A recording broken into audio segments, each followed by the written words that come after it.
What's going on, everybody? It's your boy Fearless here, back at you with another tutorial. So today we're going to be talking about why you should be upgrading to Ableton Live 11. So let's get right into this.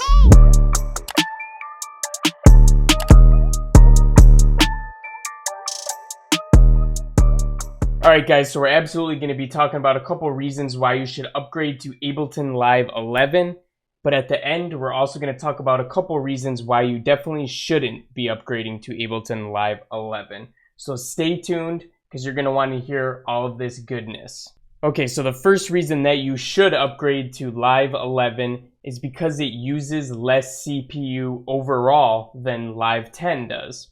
So right now, I have Live 10 open right now. Just as a little, you can see that Live 10 is open right here. So we're going to go ahead and play the sample that I have in Live 10, and we're going to check out the CPU up here to see where it's reading. We're going to let it flatten out a little bit. So it looks like we're going in between 19 and 20 CPU. And keep in mind that I'm also recording on OBS right now, so that has a lot to do with this as well. So keep in mind 19 to 20. Now I'm going to close this down and open up Live, and we're going to see what the same exact sample does in Live 11. Okay guys, so I went ahead and pulled up Ableton Live 11 now, the new one. Got the same exact sample in here. We got the same template and layout as we do in the other one as well. So everything is going to be exactly the same here. And we're just going to play the sample, and we're going to see where it ends out topping off at.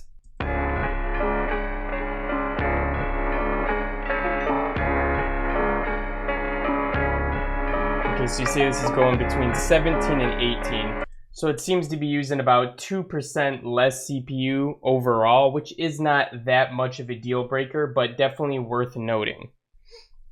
Another thing that I like about Ableton Live 11 is that you have more control over your CPU and you can see what's going on with it more.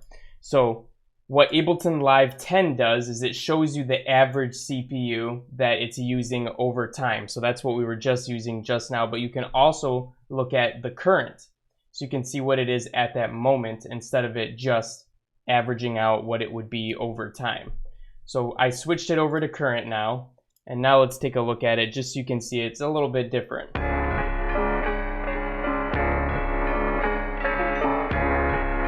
Okay, you see now it seems like it's a little bit higher because it's not averaging out what it would be.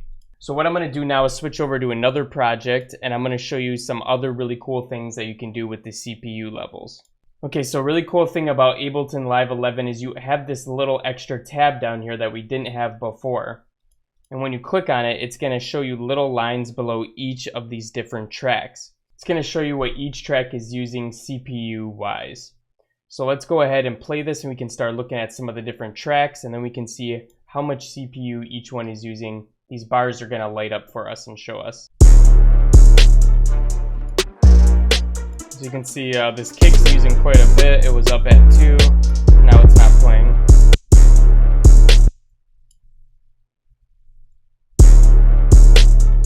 So you can see what the major players are in your beat. Looks like the hi-hat's using a lot because I have a lot of different effects on the hi-hat and things like that. And it even shows you how much the pre-master is actually using, some of your different chains that you might have or return tracks and stuff like that. So you can actually get a good idea of what track might be using too much CPU, and then you can go ahead and freeze and flatten it or do something to lighten the load for the rest of your computer. So it's really cool to be able to monitor things like that and have even more control over the CPU that Ableton is using. Okay, the second reason that you should definitely upgrade to Ableton Live 11 is because of the new comping feature. And if you guys haven't seen it yet, I'll leave a link at the top of the video to the video where I went over the new comping system for Ableton Live 11. This is going to be really, really useful for musicians, whether you're really good at playing the keyboard or you like to record your instruments into Live. It can also be really good if you're a mastering engineer or if you record vocals for an artist. It's just going to change the game for you, and it's pretty much worth it just for comping as well. But for anybody that's a click producer, someone like me, it's not really the biggest deal, so I wouldn't really consider it a reason to jump to 11 if that was the only thing making or breaking the choice for you. The other big reason why you should upgrade to Ableton Live 11 is for the scales and different modulation that you can use inside of it.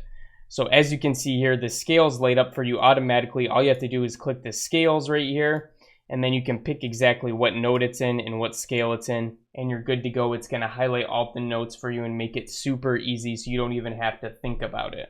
The modulation is also super nice here.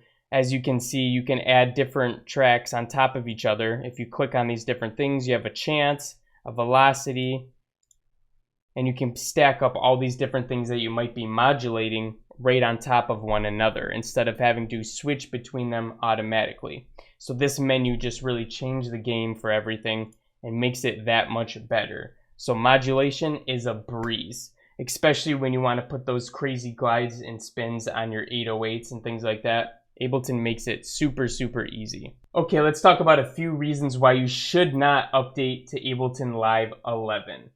The first reason being is that if you want to get all the new instruments and devices that Ableton has to offer, you have to upgrade to the suite. Otherwise, you're not going to be getting the full collection of everything that is out there. Another reason is all of these new instruments and devices that you have, the new reverbs, the new plugins and things like that that you can use that Ableton has to offer in Live 11, they use a lot of CPU. And they drain down your project very, very quickly. And that's what I've noticed by working with it over the past week or so that I've had it. Also, if you're using a lot of third-party plugins already, like you already have your favorite EQ, like we don't use Ableton's EQ anymore. You already have your favorite distortion rack, and you already have all these favorite things that you like. You really don't need to upgrade to a suite to get all of the new Ableton effects because you already have ones that you like and that you use out of the box. So how often are you really going to use those? Another reason is that any crazy updates of things that you can't do in Ableton Live 10. Sure, you have the scale highlighting and things like that, but these are things that you can get around and do, which you've seen me do time and time again, that you can do in Ableton anyways. All of these updates seem to be things that just make it a little bit easier on the user to use. Mostly just ease of use is what it is really. Just makes everything a little bit nicer to use and quicker as well. But there isn't any major updates that have me like, okay, I couldn't ever do this in Ableton Live 10, so I need to jump on it right away. So I definitely had to mention those in this video as well. But that's about a good summary of the reasons why you should and you shouldn't upgrade to Ableton Live 11. Now the choice is up to you.